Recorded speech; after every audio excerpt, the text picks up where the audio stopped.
Hey there, I'm live, and this is your Sensei Al Bob, and I am your griot, coming to you on the channel of Dreamy Dreamland with Sensei Al Bob, and this is a program of entertainment and self-edification. It's your job to figure out what's going on. I just tell the story. I'm the griot.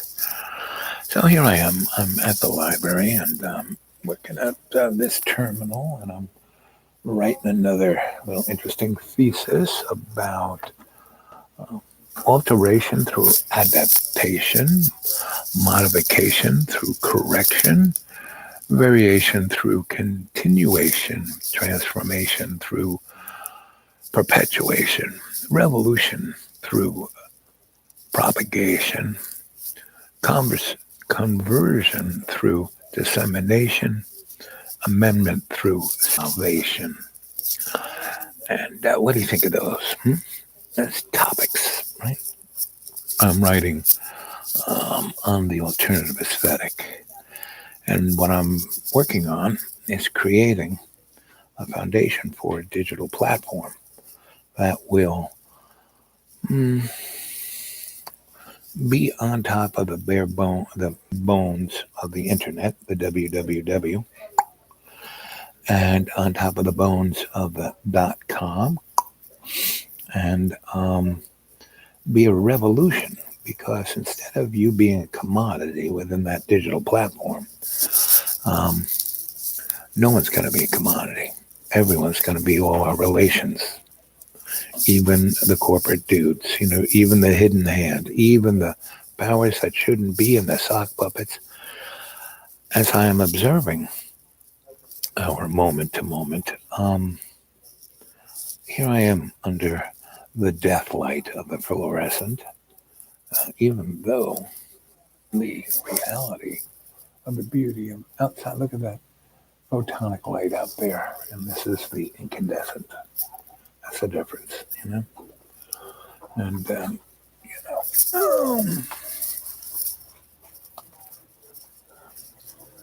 so whoops, excuse me. So we walk from under the fluorescent light to in this environment of what's beautiful outside. Look at what's beautiful outside.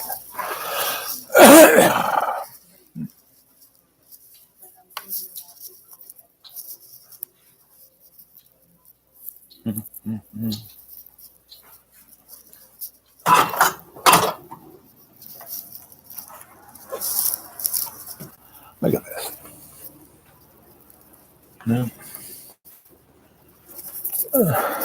Here I am, out in the beauty of it all. And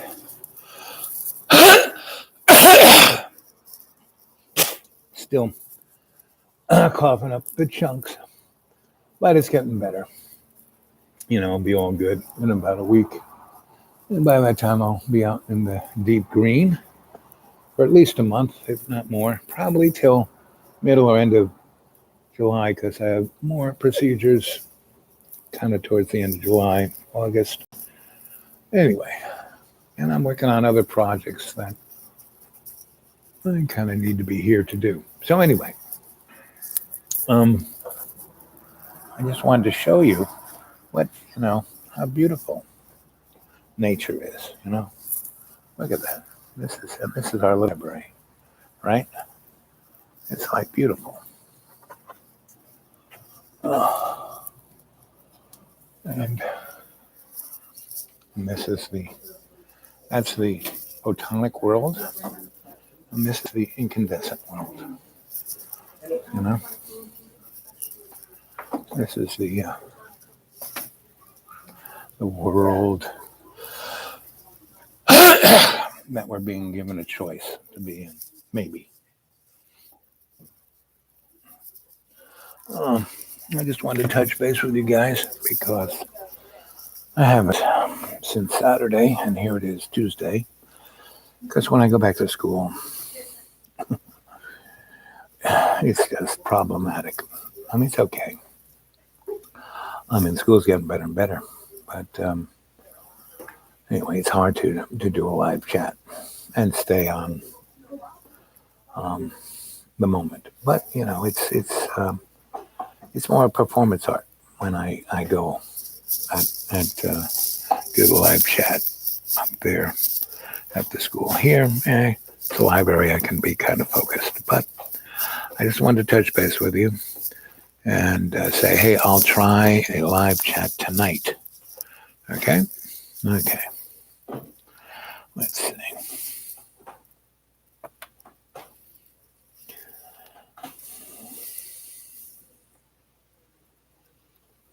Mm-hmm. Do a live chat tonight around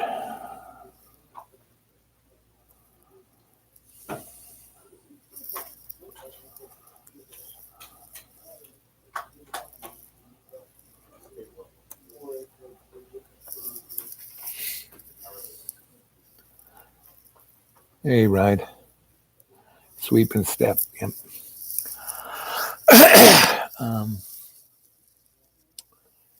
I just wanted to show the difference between the photonic light of outside and the incandescent death light bulbs.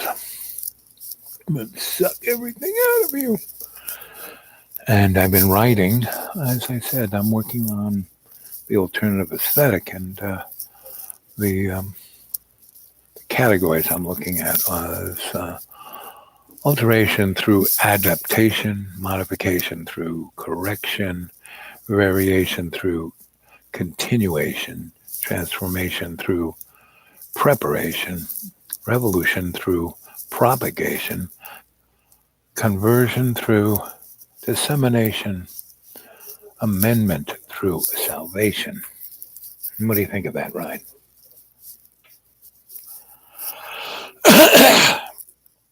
Those are the foundation blocks I'm working on to lead to the other bricks of building the alternative aesthetic. And as I was said, I'm planning to build this on top of the backbone of the World Wide Web, on top of the backbone of the commercial.com, and on top of the backbone of what is the dot nonprofit? I know there is one. Anyway, so that's kind of what I want the cadre to think about, look at, write about, send me Gmails at thedudewake42 at Gmail. I'm going to try and get back into my blog spot, my xratted.blogspot, start laying things down there. And so that's what I'm doing. That's my motivation, you know. John keeps saying, you need to get a job. Like, you could work at McDonald's. Anyway, so this is my job. Like today, I only have, I don't know, $12 left until my next Social Security check. But still, I went to my favorite breakfast spot because I could go online, and it was early enough. It was a beautiful morning. After all this rain we had here, it's a beautiful morning. And it's pretty much right, this restaurant I go, and has good Wi-Fi and good phone signal and a plug. If I get there early enough, I can get a booth that has a plug. And it's right across the street from old folks home, Section 8. And these are all people who are, were workers. And they're mostly kind of people who were school teachers, postmen, nurses, people who made a living, had kids, put them off to college. And now that they're in their, past 65, they have no money. they got no health insurance. They're in the same shape I am, and they got a little something, but that's it. So they went from their, you know, 1,800 square foot nice ranch house, sold that, paid off their bills, still owe stuff, and now they're in a Section 8 housing, which is like one bedroom, one bathroom, another little room, a little kitchen. That's about it. Parking spot for their beat up car. And they can walk right across the street to this restaurant, and also there's a supermarket there. So I get there by, the two times I get there, it's like around 7 a.m. or 10:15 a.m. Those are the two times when the crowd is gone.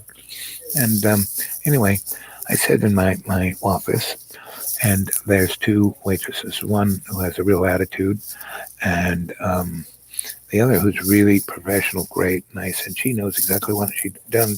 She just brings it, right? And the other girl acts as like she's never, the last 4 years she's waited on me. Acts like, who are you? What do you want? And then she'll go talk to her regulars, and she ignores me, And so if I'm ignored enough, and if the girl who normally is there, who knows exactly, she'll just come and do it, right? And so it's quite interesting. So I'm there, and it's in like the booths are off in this little section over here, and there's like 6 of them, and or 8 of them, and they got some tables down the middle, so they can push them to either booth, so they can have like 8 people sit.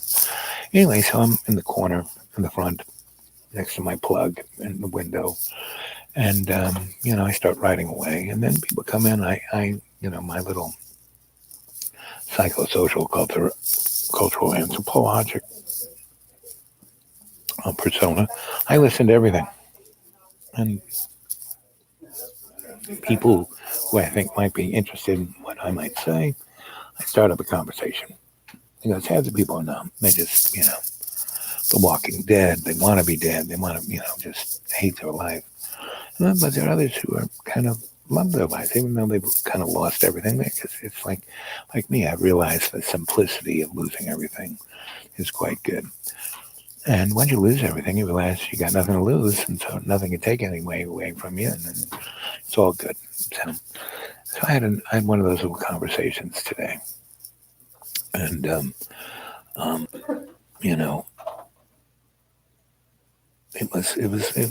just in 5 minutes I kind of gave a little synopsis of what was going on, and this person was like, and both of them were teachers. One was a high school teacher, one's a college teacher. The college teacher was an economist, and talked about Noam Chomsky and Howard Zinn and a few other things, which he's never heard of any of this, right? He never heard of Chris Hitchens. He never heard of anything. He just read it out of the textbook, and he taught in college, right? Tenured professor. And I didn't put him down or anything. I just kind of told him stuff and put it in the construct that he could see it. And his wife actually knew more than he did. And I went on about relationships and what was the key to why people are married. And, the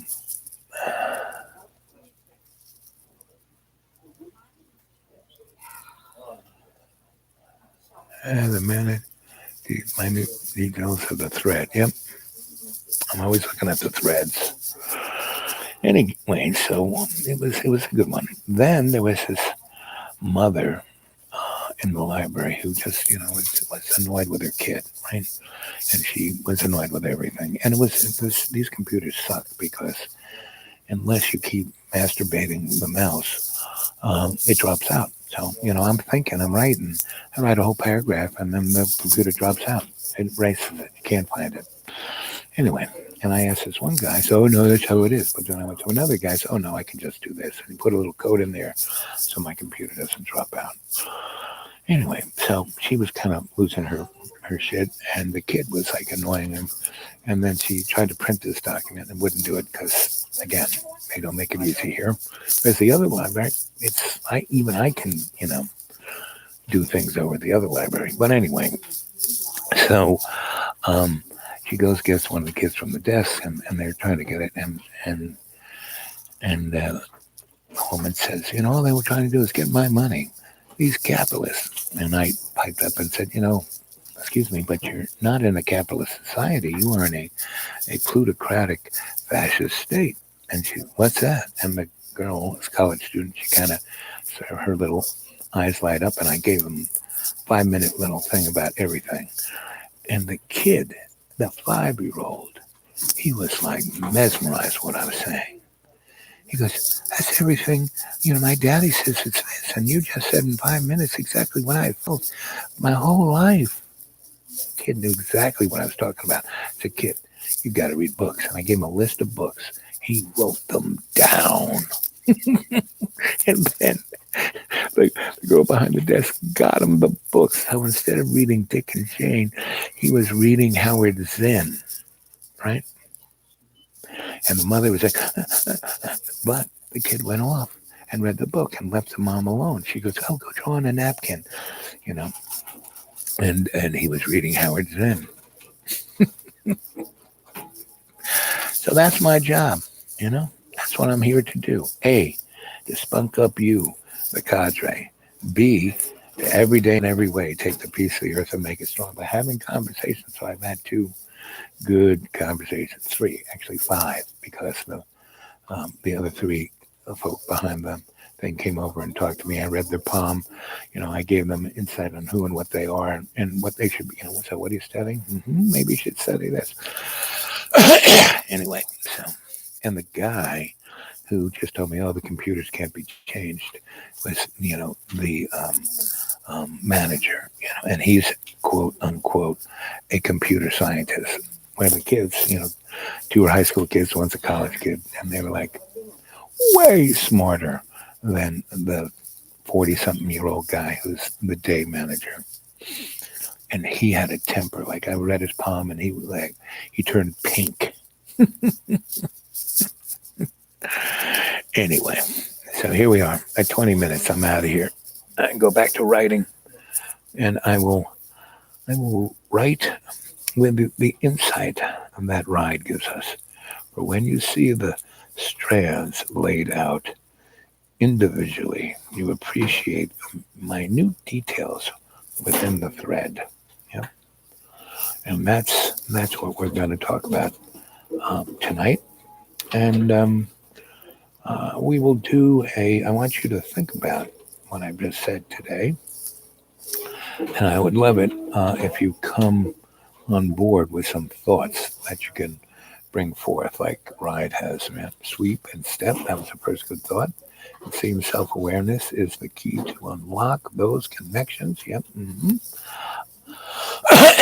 Participating in unthreading the interwoven golden threads. Yep. That's alchemy right there. So,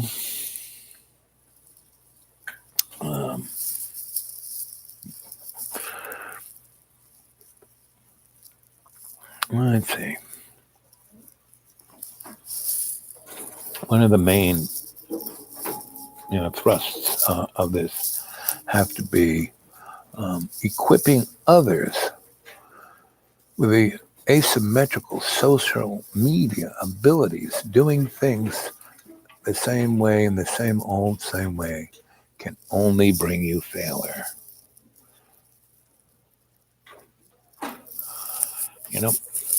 Doing the same thing over and over again, expecting a different outcome, not going to do very much good. So, we're moving on to a 2020. I'll skip out of here. And remember, get a hold of me at the dudewake42@gmail. Go look at my xratted.blogspot.com.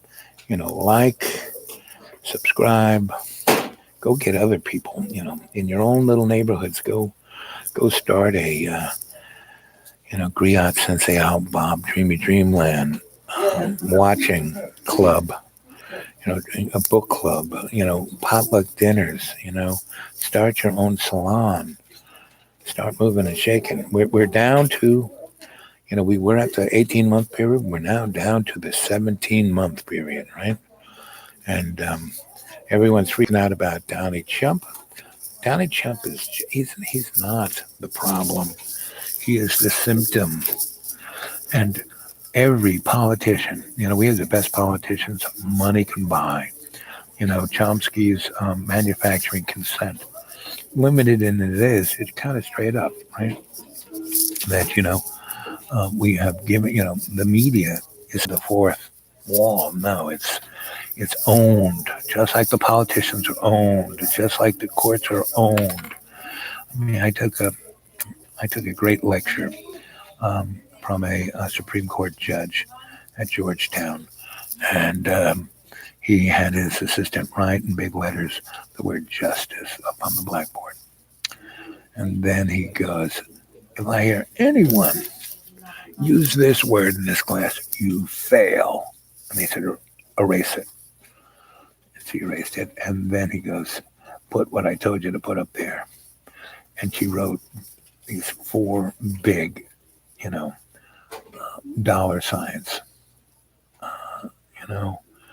and then she, the size of the blackboard. And then she wrote the golden rule. Who has the golden rules? Just us. It's only for us. He goes, that's what the law is in America. Then he discussed, he was, if you want to understand what that lecture was about, go to, what's his name? Go to my channel, Dreamy Dreamland with Sensei Al Bob. Go look at my playlist, and there's Jordan Maxwell. Go look at him. He's very good on what our legal system is, right? And then go look on YouTube at what is her name? Oh, she used to be the economist for HUD during the Reagan years, and she came up, when they were doing trickle down. She said, she kind of saw what was happening and what the end result was going to be in 08. And in 80, she said, hey, if we got to stop doing this, and we got to change it. And look, I got this idea of how to remonetize this, and everyone can make money. And they fired her ass. And then they tried to put her in jail. Catherine Austin Fitz. Go check her out. Again, go to my playlist at Dreamy Dreamland with Sensei Al Bob. And there you go. Okay, so I think I said enough. I love you all. And remember, in every day and every way, take the piece of the earth and make it stronger with love's co-creation. So say we all. Ba-ba-ba.